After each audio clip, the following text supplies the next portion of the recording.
ना आपके पास दलील है, ना कोई नज़ीर है, ना वकील है, ना अपील है।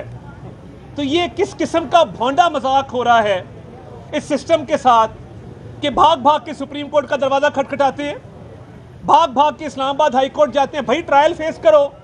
आज एफआईए की रिपोर्ट आ गई कि आपने जज साहब की जाली पोस्टें बनाई, आपने जज साहब के अकाउंट के नीचे पोस्टें लगा के उनको फोटोशॉप करके जाली पोस्टें पूरे सोशल मीडिया पे चलाई।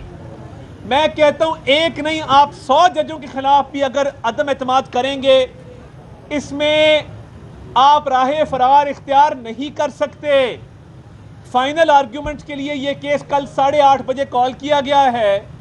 जब आपने जिरा कर ली, जिरा करने के बाद पूरी तसल्ली कर ली, 342 का बयान रिकॉर्ड करवा दिया, उस पर दस्तखत कर दिए, तो फिर ट्रायल पे अदम एतमाद कैसा?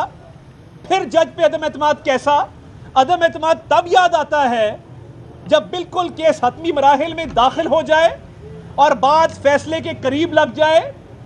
ये दोहरा मेयार, ये मुनाफकत, ये झूठ, ये चोर बाजारी, ये नहीं चलेगी।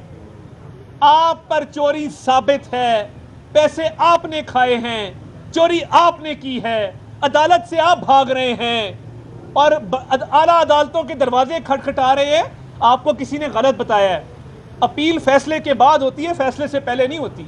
आप टेक्निकलिटी इतनी खेलते हैं कि दायरा इख्तियार को चैलेंज करते कराते आपने अपना केस खराब किया है। आपके वकला ने आपका केस खराब करने में आपकी मदद की है, मगर आप जुरिस्डिक्शन चैलेंज करें, अदम एतमाद करें, एक बहाना करें, दूसरा बहाना करें, चोरी चोरी है।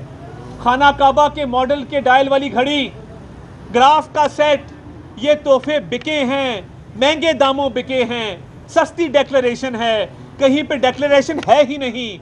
इन सारे सवालात के जवाब आपको देने होंगे और जो गवाह आपने दिए 4, सदके जाएं आपकी सादगी के और आपके कि उन गवाहों का कोई जवाब तो होता। आप कहते हैं कि मैं तोशा खाना के फलां अफसर को बुलाना चाहता हूं, मैं काबीना डिवीज़न के फलां अफसर को बुलाना चाहता हूं, मैं सरकारी तौर पे जो तोशा खाना से मुंसलिक लोग हैं उनको बुलाना चाहता हूं, मैं उस बंदे को बुलाना चाहता हूं जिसको मैंने ये तोहफा ब्लैक मार्केट में बेचा। आप में हिम्मत होती, आप में इतनी सी भी गैरत होती, आप में शर्म होती, तो आप अदालत के अंदर उस शख्स को पेश करते जिस शख्स को आपने ये तहाइफ बेचे थे। वो बताता कि ये बड़ा ईमानदार आदमी है, ये घड़ी लाया था मेरे पास और इसकी बड़ी कम कीमत है, कह रहा था कि मेरे घर में खाने के पैसे नहीं हैं, मेरी अलिया बुशरा बीबी फाके काट रही है, मुझे इन पैसों की ज़रूरत है, प्लीज़ ये घड़ी खरीद लो। काश ये बात आपने की होती अदालत के अंदर, उस शख्स को सामने लाते, वो बिल बिला के रोता, अदालत के सामने सदा करता और बताता कि इस मजबूरी के तहत खान साहब आए थे और मैंने ये घड़ी खरीदी है इतने करोड़ों की। वो उस बंदे को तो आप सामने लाए नहीं, ना आप तोशा खाना के अफसर का नाम दिया, ना आपने उस बंदे का नाम दिया जिसको आपने ये तोहफे बेचे, ना उस बैंकर का नाम दिया जिस अकाउंट में ये पैसे गए हैं। ये होते हैं रेलेवेंट विटनेसेस, ये होते हैं वो गवाहान जिनका केस के साथ ताल्लुक है, वास्ता है, रेलेवेंस है। ये कौन से 4 गवाह हैं जो घर के ही लोग हैं आपके? तो ये वक्त ज़ाया मत करें। अगर चोरी नहीं की तो बैंकर का नाम क्यों नहीं दिया गवाहों की लिस्ट में? अगर चोरी नहीं की तो उस बंदे का नाम क्यों नहीं दिया जिसको ये घड़ी बेची थी? आपको पता था जब अदालत में आएंगे तो आप एक्सपोज हो जाएंगे, इसलिए कहा कि वो कराची में है, वो आ नहीं सकते, मुझे टाइम दिया जाए। टाइम अब आपको नहीं मिलेगा। चोरी की है, साबित शुदा है, ये ओपन एंड शट केस है और मेरी प्रेजेंस से आपको तकलीफ है, मुझे अदराक है इस बात का। मैं एक पाकिस्तानी शहरी हूं, मैं एक वकील हूं। आप अगर मुझे रोक सकते हैं तो मैं अल्लाह ताला से डर के ये बात करता हूं, आप रोक लें।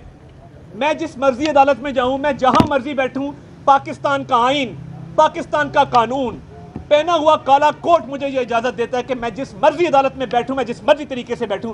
आप कौन होते हैं ऑब्जेक्ट करने वाले?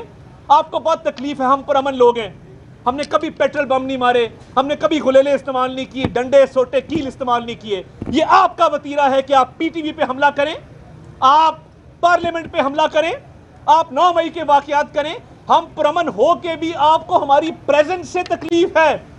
तकलीफ होती रहे, मेरी प्रेजेंस से आपको अगर तकलीफ है, ये तकलीफ तब होनी चाहिए थी जब आप और आपकी बीवी मिलकर ये तोहफे बेच रहे थे ब्लैक मार्केट में और इनके पैसे खा रहे थे। इमरान न्याजी, यौम हिसाब आ रहा है, जवाब देना होगा। बहुत शुक्रिया। सवाल नहीं करना जी कोई। बहुत शुक्रिया।